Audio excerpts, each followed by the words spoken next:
በጎጃም ቀጠና ከሰሞኑ እንደ አዲስ ባገረሸው ውጊያም በዛሬው ዕለትም የባህር ዳርን ዋና አውራ መንገድ በመዝጋት ደንበጫና አማኑኤል ላይ ሲካሄድ ውሏል። የአገዛዙ ጦር ደጋዳሞትን ለመቆጣጠርና የፋኖ ኃይሎችን የኃይል ሚዛን ለማዛባት በሚል እሳቤም ከአማኑኤል ከተማ አንስቶ እስከ ደንበጫ ድረስ ከባድ መሳሪያዎችን በማሰለፍ በከፈተው ውጊያም የፋኖ ኃይሎች በጸረ ማጥቃት የውጊያ ስልት በርካታውን የብልጽግናን ጦር በመደምሰስ ድል ማስመዝገባቸውም ሰምተዋል። በሌላ በኩል በኤፍራታና ግድም ክላስተር 7 ለ70 ክፍለ ጦር በአገዛዙ ጦር ላይ መብረቃዊ ጥቃት መፈጸማቸውን አስታውቀዋል። በአፋብን ሸዋ ጠቅላይ ግዛት ባሳምነው እስር የሚንቀሳቀሰው 7 ለ70 ክፍለ ጦር ታሪክ የማይረሳውን ደማቅ ወታደራዊ ገድልና የድል ታሪክ መጽሐፉን በደመቀ ሁኔታ ቀጥሎበታል። በአራት አቅጣጫዎች የተሰነዘረበትን ጥቃት ከካራ ለጎማ ቀበሌ እስከ አርሶ አባ ዘንቦ ድረስ በነበረው ውጊያም የክፍለ ጦሩ የደህንነትና ወታደራዊ መዋቅር እጅግ በተቀናጀና መብረቃዊ በሆነ ፍጥነት በአንድ ጊዜ በአራት አቅጣጫዎች የተቀናጀ እርምጃ በመውሰድም ታሪክ ሰርተዋል የተባለው መረጃዎችን በዝርዝር የምታደምጧቸው ይሆናል። በብልጽግና ፍቃድ የሀገርን ሉዓላዊነት ጥሰው ወደ ቤኒሻንጉል ጉሙዝ ክልል በገቡ የሱዳን ፈጥኖ ደራሽ ኃይል ታጣቂዎች ላይ የጉሙዝ ነጻ አውጪ ኃይሎች እርምጃ መውሰድ መጀመራቸው ታወቀም። በሱዳን ብሉ ናይል ግዛት በኩል ወደ ኢትዮጵያ ድንበር የተሻገሩት በመሐመድ ሐምዳን ዳጋሎ የሚመራው የፈጥኖ ደራሽ ኃይሎች በቤኒሻንጉል ጉሙዝ ክልል የጦር ካምፕ መግባታቸውን ተከትሎ በክልሉ ነዋሪዎች ዘንድ ከፍተኛ ቁጣም ቀስቅሰዋል ነው የተባለው። ተጨማሪውን አሰናድተናል፣ ታደምጡታላችሁ። ሰላም ጤና ይስጥልን። የተከበራችሁና የተወደዳችሁ ቤተሰቦች እንደምን ቆያችሁ? እነሆ ለሰዓቱ እጅግ መደመጥ ያለባቸውን ወሳኝና ትኩስ መረጃዎች ይዘን ቀርበናል። በቆይታችንም ቀደም ሲል በአርዕስቱ ያስደመጥናችሁን ዜናዎች እንዲሁም ሌሎች መረጃዎችን በስፋት ወደ እናንተ እናደርሳለን።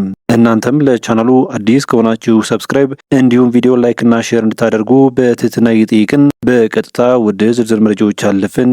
አብራችሁን ቆዩም። በጎጃም ቀጠና በዛሬው ዕለት ከነጋስ ጀምሮ በደንበጫና በማቻክል ወረዳ አፋብን ቴዎድሮስ እዝ 109ኛ ኮር 99ኛ ክፍለ ጦር ኢንጂነር ክብረት ተመስገን ሻለቃና በላይ ዘለቀ ሻለቃም ከብልጽግናው ጥምር ኃይል ጋር ከባድ ውጊያ ማድረጋቸው ተሰምተዋል። የባህር ዳርን ዋና መስመር በመዝጋት አስፍቶ ውጊያ የከፈተው ያገዛዙ ጦር በውጊያው መድፍና የተለያዩ ከባድ መሳሪያዎችን ማሰለፉንም የአካባቢ ምንጮች ገልጸዋል። ከጠዋት የጀመረው ትንቅንቅ በተለያዩ ግንባሮች የተካሄደ ሲሆን በተለይም በደንበጫ ወረዳ በአንጀኔና በዳባ ቀጠና እንዲሁም በማቻክል ወረዳ ደብረ ቀለሞ ቀጠና ከባድ ትንቅንቅ መካሄዱም ታውቋል። በተጋድሎ ደንበጫ ከተማ ከመሸጉ ያገዙ ኃይል ዙሪያ ወረዳ ቀጠናዎች በዘፈቀደ የመድፍ ድብደባ እያካሄደ መሆኑንም የመረጃው ምንጮች ገልጸዋል። የመረጃው ምንጮች አክለውም የውጊያ በርካታ ሰራዊት የተሰለፈበት ሲሆንም ዓላማውም በደንበጫና በማቻክል ያለውን የወገን ኃይል አሰላለፍ በማዛባት ደጋዳሞት ወረዳን ለመያዝ የታለመ ስለሆነም 99ኛ ክፍለ ጦር ደጋዳሞት ሻለቃ ከወዲሁ በተጠንቀቅ እንዲቆምና ቴዎድሮስ እዝ የውጊያ ዕቅድ ነድፎ እንዲጠብቅ ወታደራዊ ምንጮቹም አሳስበዋል። በሌላ በኩል በኤፍራታና ግድም ክላስተር 7 ለ70 ክፍለ ጦር በአገዛዙ ጦር ላይ መብረቃዊ ጥቃት መፈጸማቸውን አስታውቁም።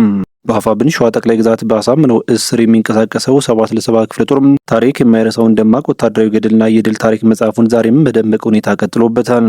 ክፍለ ጦሩ በትናንትናው ዕለት ማለትም ሐምሌ 7 ቀን 2018 ዓ.ም በሸዋ ጠቅላይ ግዛት ይፋትና ጥሙጋ አውራጃ ኤፍራታና ግድም ክላስተር በተቆጣጠራቸው ቀጠናዎች ላይ የነበረውን ይዞታ በጽኑ መሰረት ላይ ያጠናክርም በጠላት ላይ አመርቂ ድል ማስመዝገቡም ቀጥሏል።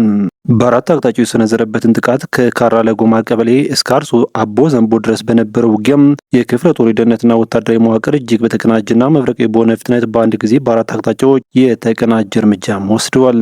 በተለይም በበርግቢ ቀበሌ ኦፕሬሽን ክፍለ ጦሩ አባላት ከአረብ ገበያ በመነሳት የጠላትን ወታደራዊ ደህንነት መረብ በመበጠስ በርግቢ ቀበሌ ውስጥ በስኬት ሰርገው መግባትም ችሏል። በዚህም የህዝብን ደህንነት አደጋ ላይ ጥሎ የነበረውን የሚሊሻ አባል በቁጥር ስር መዋል የጠላትን ዓይንና ጆሮ ሙሉ በሙሉ መስበር መቻሉም ታውቋል።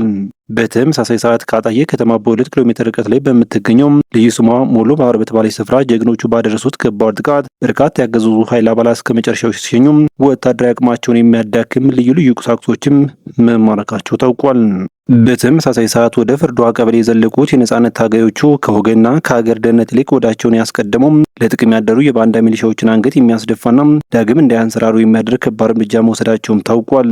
በዚህ ጥቃት ቅጥረኛ ሚሊሻው ግማሹ ሲደመሰስ የቀሩት ደግሞ በከባዱ ቁስለኛ መሆናቸውን ይሰማው። በሌላ መረጃችን በብልጽግናው ፍቃድ የሀገር ሉዓላዊነት ሰው ወደ ቤኒሻንጉል ጉሙዝ ክልል በገቡ የሱዳን ፈጥኖ ደራሽ ታጣቂዎች ላይ የጉሙዝ ነጻ አውጪ ኃይሎች እርምጃ መውሰድ መጀመራቸው ታወቀም። በሱዳን ብሉ ናይል በኩል ወደ ኢትዮጵያ ድንበር የተሻገሩት በመሐመድ ሐምዳን ዳጋሎ የሚመራው የፈጥኖ ደራሽ ኃይሎች በቤኒሻንጉል ጉሙዝ ክልል የጦር ካምፕ መግባታቸውን ተከትሎ በክልሉ ነዋሪዎች ከፍተኛ ቁጣም ተቀስቅሷል። ታጣቂዎቹ በብልጽግናው አገዛዝ ፍቃድ የሀገር ሉዓላዊነት ሰው ወደ ቤኒሻንጉል ጉሙዝ ክልል በመግባት በክልሉ ነዋሪዎች ላይ ከፍተኛ ግፍና በደል እየፈጸሙም ይገኛሉ። ራሱን የጉሙዝ ሕዝብ ነጻ አውጪ ብሎ የሚጠራው ታጣቂ ቡድን በክልሉ ሰፍረው በሕዝብ ላይ ግፍ ሲፈጽሙ በነበሩ በእነዚህ የህሜት ታጣቂዎች ላይ እርምጃ መውሰዱንም ምንጮቹ አረጋግጠዋል።